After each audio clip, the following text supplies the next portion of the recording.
Kelanchal times, हर खबर पर हमारी नजर। नमस्कार, आप देख रहे हैं केलांचल टाइम्स। मैं हूं आपके साथ प्रिया पांडे। स्वागत है आप सबका आज की मुख्य खबरों में। शनिवार खरना के बाद 36 घंटे का निर्जला उपवास, रविवार को छठ का पहला अर्घ। सूर्योपासना का 4 दिन महापर्व छठ आज शुक्रवार को नहाई खाई के साथ आरंभ हो गया। स्नान ध्यान के उपरांत छठ व्रती आज शुक्रवार को कद्दू और भात ग्रहण किए।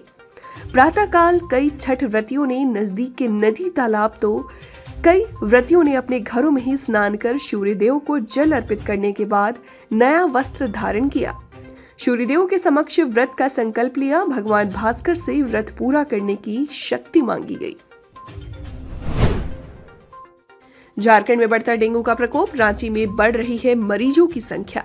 इन इलाकों में सबसे ज्यादा मरीज। झारखंड में डेंगू का खतरा बढ़ गया है। राजधानी रांची में भी डेंगू के मरीजों की संख्या में वृद्धि देखी जा रही है। राजेंद्र आयुर्विज्ञान संस्थान में डेंगू के 14 संक्रमित मरीज हैं।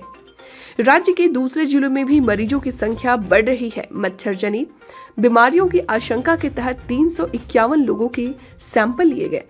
इसमें डेंगू के 16 और चिकनगुनिया के 30 मरीज पाए गए हैं। पिछले 1 महीने में राज्य में डेंगू के मरीज मिल रहे हैं। राज्य में डेंगू के 12 जिलों में मरीज हैं, जिसकी पुष्टि की जा चुकी है। झारखंड में नदी जलाशयों में डूबने से हुई 4 बच्चों की मौत, मचा हाहाकार। झारखंड के धनबाद, गिरिडीह और लोहरदगा में गुरुवार को अलग अलग हादसों में नदी और जलाशयों में डूबने से 4 बच्चों की मौत हो गई। गिरिडीह शहर से सटे उदनाबाद के कोईमारा नदी में गुरुवार दोपहर कुछ बच्चे नहाने गए थे। इसी दौरान मयंक कुमार और गौरव कुमार नामक 2 बच्चे गहरे पानी में चले गए। बाकी बच्चों ने शोर मचाया। स्थानीय लोगों की सहायता से उन्हें बाहर निकाला गया, लेकिन नदी में ही दोनों की मौत हो गई थी। दोनों बच्चे चचेरे भाई थे और उनकी उम्र 11 से 12 साल के आसपास थी।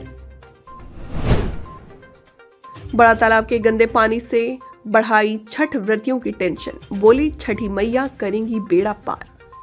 छठ पर नदी या तालाब में अर्घ्य देने की परंपरा है। अर्घ्य वाले दिन श्रद्धालु दौरा लेकर घाट पर जाते हैं।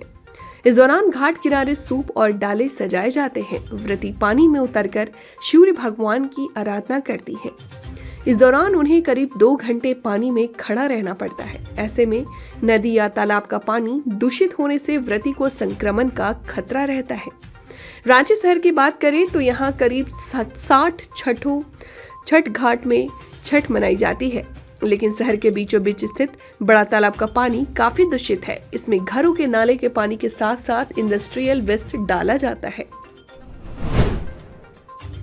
सदर हॉस्पिटल को लेकर कमेटी ने सौंपा रिपोर्ट।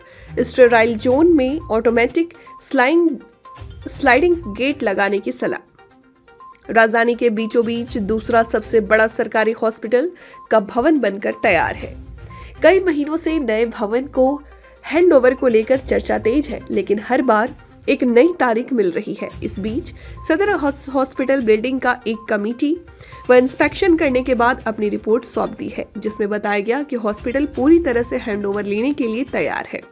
एक्सपर्ट मैन पावर के साथ ही हॉस्पिटल में कुछ बदलाव करने की जरूरत भी बताई गई, जिसके तहत स्टेराइल जोन में ऑटोमेटिक दरवाजे लगाने की सलाह दी गई है, जिससे कि स्टेराइल जोन की इंपॉर्टेंस बनी रहे, वहीं इन्फेक्शन की संभावना नहीं के बराबर होगी।